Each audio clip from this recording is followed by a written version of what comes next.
Video করতেছে। খালি ঘরে আমাদের মৌলিক সংখ্যাগুলো বসাইতে বলছে।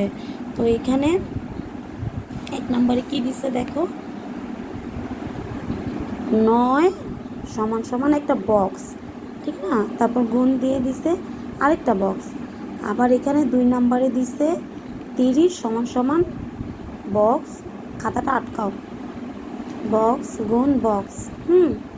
আবার ওখানে 3 নম্বরে দিয়েছে 18 সমান সমান বক্স গুণ বক্স গুণ বক্স, 3টা, ঠিক না? তারপর 4 নম্বরে দিয়েছে 70। মানে এখানে আমাদের এমন সংখ্যা বসাতে হবে এই বক্সগুলোর মধ্যে যেগুলো গুণ করলে গুণফলটা এগুলো আসবে। তো আমরা যদি এখানে 3 আর 3 লিখি তাহলে কত হয়? 3 তিরিকা 9 হয়। তারপর ওখানে দিছে 30, কিন্তু বক্স দিছে 3টা, বক্স দিছে 3টা। তো আমরা এখানে কি করতে পারি? এখানে 2 গুণ 3, 3 দুগুণে 6, 6-এর সাথে আর কত গুণ করলে 30 হবে? 5, 5 6 30। ঠিক আছে, এই যে দেখো আমরা যেভাবেই ঘুরে 3 দোকানে 6, 5 6 30, বা 3 5 15, 15 দোকানে 30, ঘুরে একই। তারপর হচ্ছে 18কে ভাঙাতে হবে। 18কে আমরা কত দিয়ে ভাঙাতে পারি? এখানে যদি আমরা 2 লিখি গুণ 3, সরি গুণ তো আছে, 2 গুণ 3, 3 দুগুণে 6, 3 দুগুণে 6, যদি আবার এখানে 3 দেই তো 3 6 কত? 18 হয়েছে। তারপর হচ্ছে 70কে ভাঙাবো।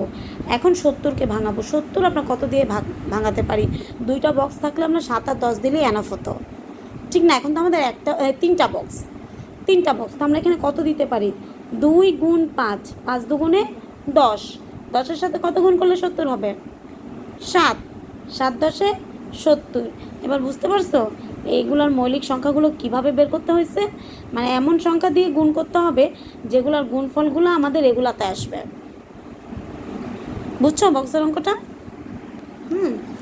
এখানে অঙ্ক আছে 92 পেজের অঙ্কটা।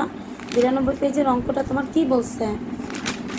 যে নিচের বক্সের কোন সংখ্যাগুলো 2 দ্বারা বিভাজ্য এবং কোন সংখ্যাগুলো 2 দ্বারা বিভাজ্য নয় সেই সংখ্যাগুলো দুই পাশে লিখতে হবে।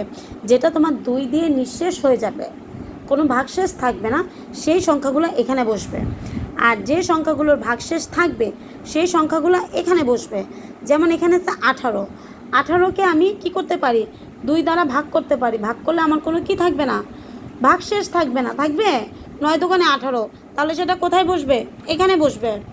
কথা বুঝতে পারছো? এখানে আছে 30, 30কে 2 দিয়ে ভাগ করলে কোনো ভাগশেষ থাকে? 15 দোকানে 30, কোনো ভাগশেষ থাকে? তাহলে এটা কোথায় বসবে? 2 দ্বারা বিভাজ্য, এই বক্সে বসবে। 35, 35 কি 2 দ্বারা ভাগ করা যাবে? করা যাবে, কিন্তু ভাগশেষ থাকবে। তাহলে এটা এখানে বসবে। 42 জোড় সংখ্যা অবশ্যই 2 দ্বারা বিভাজ্য। এর আগেও এই কথাটা বলছিলাম যে কোনো সংখ্যা, বিশেষ করে জোড় সংখ্যা 2 দ্বারা কি বিভাজ্য, মানে কোনো ভাগশেষ থাকবে না। তাহলে 42 চলে যাবে এখানে, 44 সেটাও চলে যাবে এখানে, 50 এটাও কোনো ভাগশেষ থাকবে না, জোড় সংখ্যা এখানে, 48 এখানে, 100 এখানে, তারপর হচ্ছে 119 চলে যাবে এখানে, 2 দ্বারা বিভাজ্য নয়, কারণ এটার ভাগশেষে 1 থাকবে। 226 সেটাও বিভাজ্য, 235 বিভাজ্য নয়, 286 বিভাজ্য, 312 2 দ্বারা বিভাজ্য, তাহলে এইটাও থাকবে। বুঝতে পারছো?